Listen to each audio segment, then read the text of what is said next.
Kulokuthi uKhaza sengikhona sengiphathi kuyona channel yakhe hamba phambili gezo mina kuveza ukuthi ungakhumalo bathi ilaspo namagumede mhlawumbe ukuthi usemusha like kanjalo phinde ngicela uqinisekise ukuthi uyasubscribe ungakhohlwa ukucomment nokulike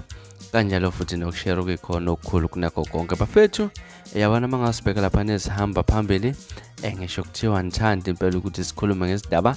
kodwa sizokhuluma impela ngezidaba ezinhle esithinta lapha abaculi abancane lapha okanye abaculi abafika lapha endimeni nomculo kamaskandi indaba ezinhle kakhulu esiziphethe esithinta lapha insizwa uKhaza ke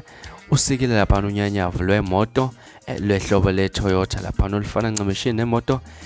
ke yathenga uKhuzana lapha eMaroni ke lapha uKhaza ubese bhala ukuthi iyezingoma mhla ka-10 November uKhaza featuring umjolisi wasethi kuyanyukela lapha ke nathi bafethu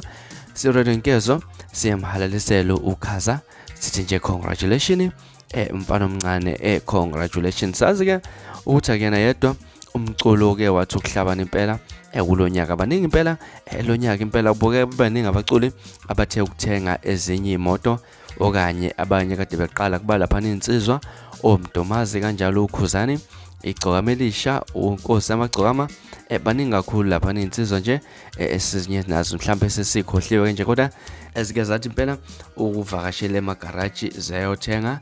unyanyavu lwezimoto bafethu izona ndaba ezihamba phambili ningakhohlwa ukusubscribe nokulike kanjalo futhi nokushare ukukhona okukhulu kunakho konke bese nangilandela futhi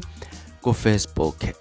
@radionkezo.za bafethu ngakhohlwa ukusubscribe kanjalo futhi nokucomment kanjalo futhi ke nalabo abasithukayo impela sithi nje siyazibongela bafethu ke nibe nosuku lomnandi ngithanda kakhulu